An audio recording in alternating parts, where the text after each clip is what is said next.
d'abord, c'est un procès qui ne devait même pas avoir lieu. Je rappelle que nous sommes à 10 ans de procès.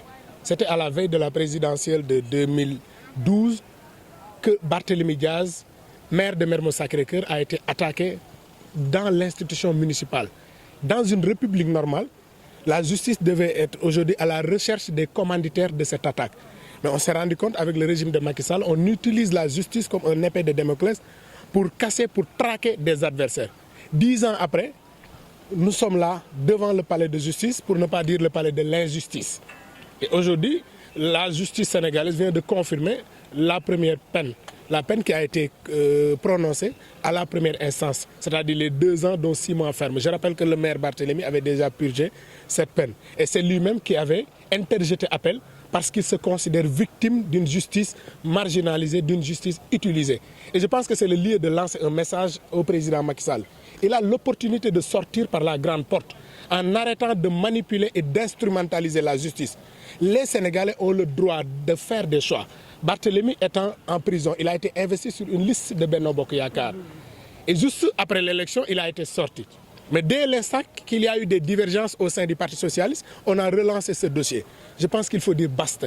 Il faudrait arrêter l'instrumentalisation de la justice, redonner à la justice sénégalaise son lustre d'antan, permettre à chaque homme politique de pouvoir faire son choix librement sans être inquiété. Est-ce que vous êtes soulagé? Soulagé, on ne peut pas l'être face à une injustice. Parce que nous considérons que nous sommes toujours victimes d'une injustice. C'est le maire Barthélémy, se trouvant dans son lieu de travail, qui a été agressé.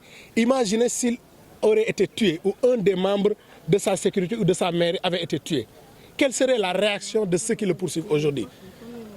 On donne l'opportunité aujourd'hui à chaque agresseur d'aller trouver un député à l'Assemblée nationale, un maire dans sa municipalité, un fonctionnaire dans son lieu de travail et même le président de la République peut-être dans un palais de la République. Est-ce qu'il faudrait arrêter cela? Il faut protéger nos institutions en protégeant ceux qui exercent aujourd'hui ces fonctions-là.